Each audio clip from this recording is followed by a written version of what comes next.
और बाबा मूत पलित कपड़ का भाव क्या है? मूत पलित कपड़ में बोलने बोला गया। मूत पलीती कपड़ धोती का मतलब ये है कि सिखों ने भी बोला है मूत पलीती कपड़ धोती, लेकिन गुरु नानक के लिए बोल दिया। अब कपड़ा किसको कहा जाता है? शरीर को कपड़ा कहा जाता है। क्या गुरु नानक ने आके कपड़े धोए हैं? देवताओं के कपड़े किसी के बन गए हैं? नहीं बने। और ही शरीर सड़ते जाते हैं, शरीर के छिद्रों में से बदबू ही निकलती जाती है। तो ये शरीर है, पावन बन रहे हैं या पतित बन रहे हैं?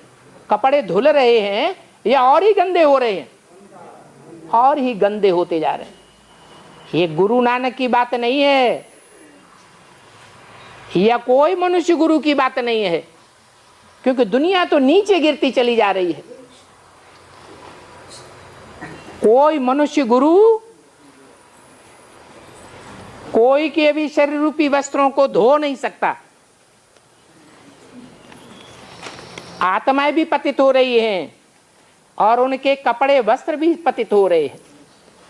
ये तो एक सदगुरु का ही गायन है, जो आकर के संग के रंग से कपड़ों को धोता है। पहले आत्मा को धोता है या शरीर को धोता है? हैं?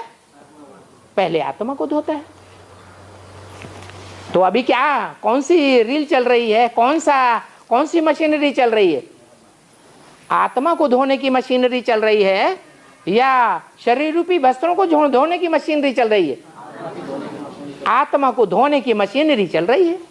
वो आत्मा ज्ञान से धोई जाएगी या कोई स्थूल जल की बात है? ज्ञान जल की बात है। जितना जितना ईश्वरीय ज्ञान हम बुद्धि में धारण करेंगे, श्रद्धा विश्वास भावना पूर्वक, उतना उतना हमारी आत्मा का मल साफ होगा। हम प्रसन्न चित्त बने रहेंगे। हर एक की बातों का जवाब हमारे पास स्वतः ही आता रहेगा। भगवान बाप जैसे कि हमारे में प्रवेश करके हर बात का जवाब देगा।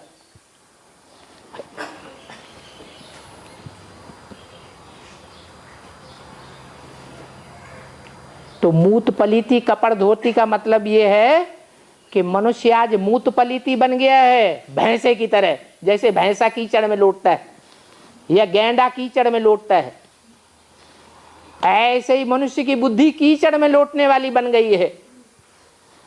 विकारों में रमण करती रहती है, मूत पलीती बन गई है। शरीर भी कीचड़ में लौटता रहता है। छुटकारा पाना चाहते हैं लेकिन नहीं पा सकते। ये तो एक सदगुरु की मेहर है कि जब इस सृष्टि में प्रत्यक्ष होता है तो मनुष्य आत्माएं उसके संग के रंग से क्या बनती हैं? पावन बनती है। पहले आत्मा पावन बनती है, फिर शरीर भी पावन बनेंगे।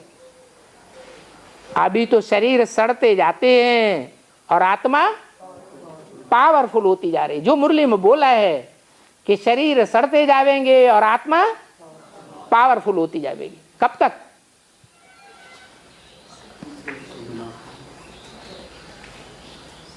तब तक जब तक हमने नई दुनिया में प्रवेश नहीं किया है। जो बोला है कि नरक की दुनिया के बीच स्वर्ग का वर्षा देता हूं, वो स्वर्ग का वर्षा उनको ही मिलेगा जिनके संकल्प एकदम परिष्कृत हो जाएंगे। संकल्पों में कोई भी प्रकार की अशुद्धि न रहे। अपना भी कल्याण करने वाली बुद्धि बने और संगी साथियों का भी कल्याण करने वाली बुद्धि बने, और जो संगी साथी नहीं बने हैं उनके लिए भी कल्याण की भावना बनी रहे। कोई का भी अकल्याण न बुद्धि में आवे, उसको कहेंगे परिष्कृत बुद्धि।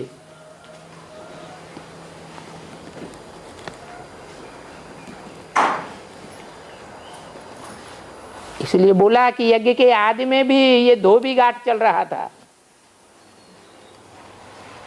बाबा कहते हैं मैं भी क्या हूं? मैं भी धोबी हूं, धोबी बन करके आता हूं। तुम्हारी आत्मा और शरीर रूपी वस्त्रों को, दोनों को धो देता हूं। आत्मा और शरीर रूपी नैया, दोनों का खेवैया एक ही बाप है, ऐसे मुरली में बोला हुआ है। ऐसे नहीं कि सिर्फ आत्मा ही पावन बन करके नई दुनिया में जावेगी, आत्मा भी पावन बनेगी और शरीर भी पावन बन करके सतयुग में जावेंगे। अपवित्र शरीर नहीं जावेंगे, पवित्र शरीर जावेंगे सतयुग में, तभी तो देवताई जन्म होगा कि अपवित्र शरीरों से होगा। पवित्र शरीरों से पवित्र कृष्ण जैसे 16 कला संपूर्ण बच्चों का जन्म होगा।